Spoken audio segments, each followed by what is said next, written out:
Alright, we've got 3 characters. Should I do 2 and you do 1, or do you want to do 2? I want Karkat only. Okay. Should we just do it where instead of rolling for it, you do Karkat and I'll do everything else? Sure. Alright, let's go. Let's see if I can do Karkat's voice. It's been a hot minute. Hold on, I must practice. Okay. Should I just start in the meantime? Yeah, go ahead. Alright. Chapter 12, Really Convoluted Metaphorical Horseshit. In the bowels of a different Oh wait, ship, at a moment in time that is I not could, pinpointable in either direction from the previous interaction, another day wrapped quietly to himself. I don't know who the flower is in this case. Shit, what if I'm the flower? so, Dave, No, hold on, that makes no fucking sense. I gotta rewind back to the beginning. are you gonna keep mumbling to yourself or kid? Oh, shit, sorry, what? I was just thinking through some really convoluted metaphorical horseshit. Yeah, that was pretty fucking evident. Might be, bro. What were you saying? I was saying I thought we might go, I don't know, anywhere else on the entire ship while the clothes were washing. Seeing as this decrepit machine we were so blessedly provided with makes a whirring sound so pan-chafingly arrhythmic that it threatens to eradicate the entire concept of tempo from the universe.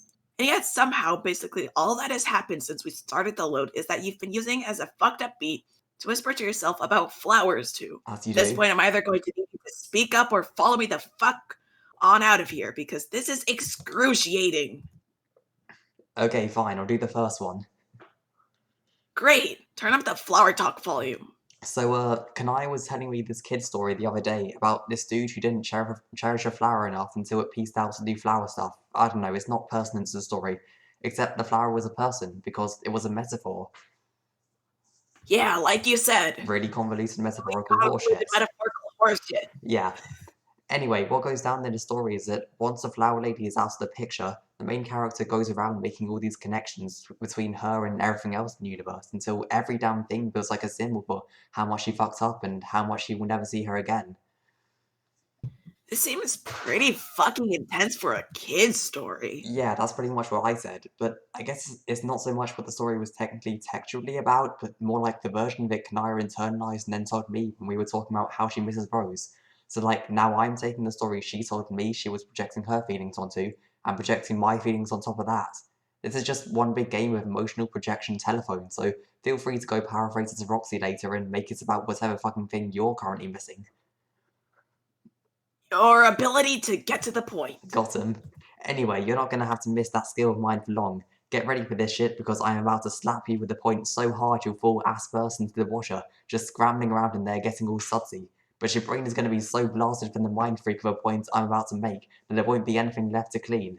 Are you ready?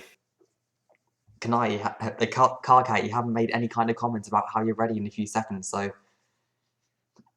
Yeah, Dave, drop this fucking bomb on me. Okay, thanks. So, it's genuinely cool that Kanaya can go around creating meaning that may or may not be actually present in every little thing, connecting every feeling she has to the idea of her wife existing out there. So, I told her she should keep that shit up.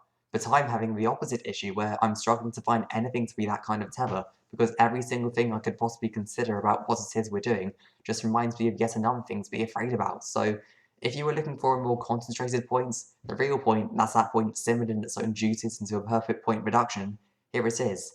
Everything fucking sucks, huge cosmic donkey sack, and I'm terrified. Okay, so I feel like you skipped a couple of necessary steps in your point clarification process. I'm going to for it, even though I have some inarguably good shit lined up for it because I'm afraid of us getting too far off track here. Okay, but where are you going with sweet or savory? Please give me that much at least. Yeah, it was gonna be Sunday based. Nice. Yeah. You wanna watch more GBBO after this? Absolutely. Great. Anyway, like I was saying, for the love of sweet human Christ, please back up to whatever the fuck you're actually scared of. Also, come here, idiot. Gay. Oh yeah. Okay. Okay, yeah, this is the better position to unleash all my inner fears and anxieties from. So, like I said, I talked to Can about it some, and it's not like we've not talked about it either, but I don't know. those times it's like my mouth was saying words about the situation wherein our friends are AWOL and maybe dead. My brain wasn't fully letting me experience the emotion that goes along with them. Man, it's like I can't even start genuinely think about how afraid I actually am for Rose and John without my brain flipping its wad and whiting out. Like, haha, fuck, I hope they're okay. Now I better make a fucking joke before I succumb to the gaping mouth of despair waiting for me to fall in it. As soon as I look down and acknowledge it is there ogling how juicy my ass looks, as it trembles with terror.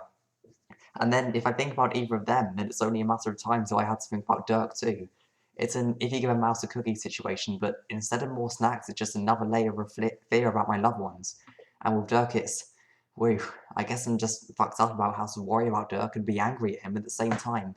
Because if I get as unholy pissed at him as I sometimes want to be, I also got to admit to myself that maybe I could have done something different there. Like, if we'd kept up better, maybe there would have been a point along the line where I could have said the right thing somehow and he'd, I don't know, not stolen Rose away on some night with family trip, forcing us to accept the fact that he's our enemy now and chase after him for an unreasonably indeterminate number of years. Also, like, and this, by the way, adds a whole other layer of guilt onto there that I don't really know how to fucking reckon with, but even with all the shit he's pulled and the fact that we are more or less heading towards having to take him down, whatever that is going to mean and whether or not he planned it like that, me and him had to come so far with each other, and it was really cool for a while to have him, and I don't want to hate him. Dave excels. Karkat waits. Is that all?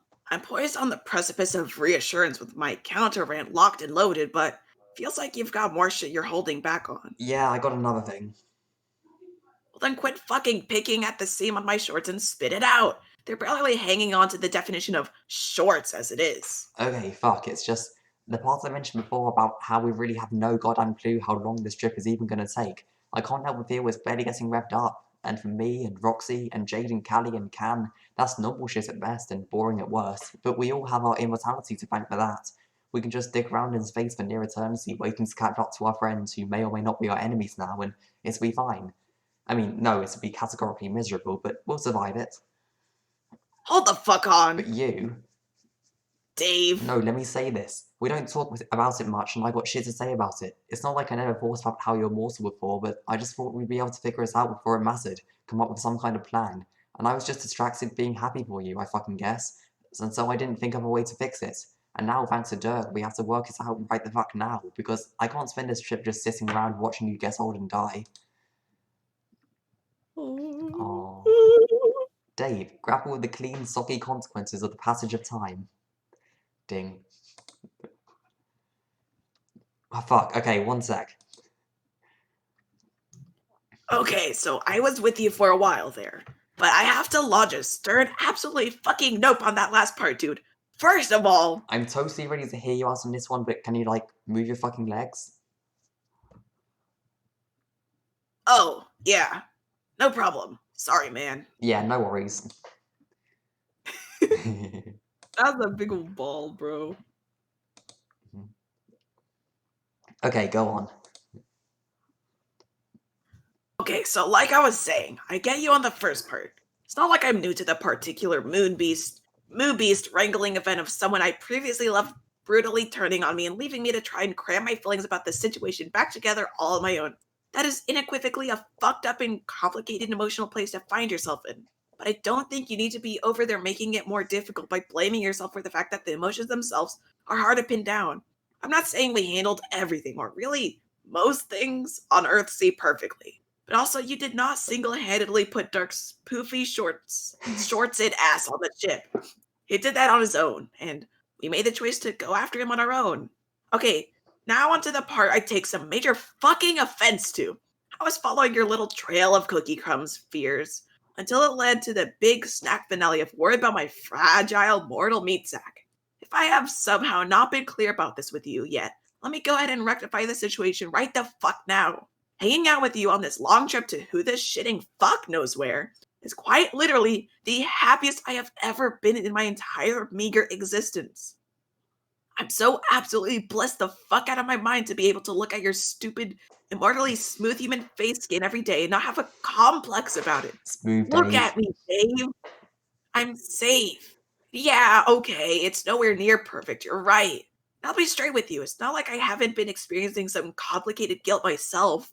The fact that I'm having the time of my life just fucking chillaxing and being in love and space is clearly incongruous with the reason I'm actually here chillaxing to begin with. I'm not letting myself forget that either. But I resent the implication that my happiness is registering for you as you having to just sit around and watch me get old. Because I know you know it's more than that. Like, Jesus, Dave. You know I'm afraid for you too, right? Or did you forget the whole heroic death thing? I worry about losing you fairly fucking regularly.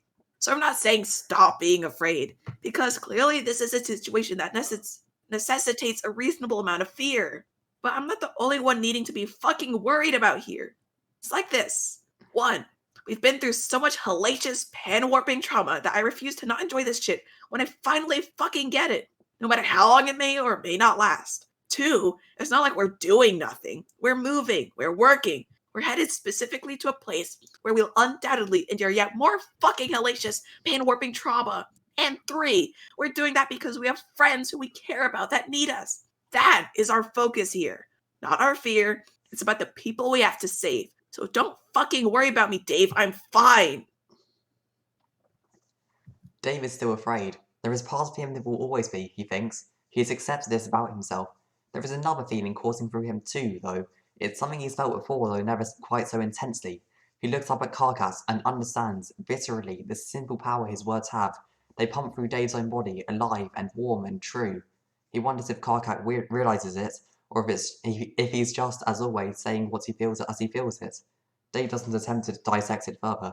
There will be time for that later. Oh, Mwah. Kissy, gay. kissy. Gay. Gay. Okay, see you next time.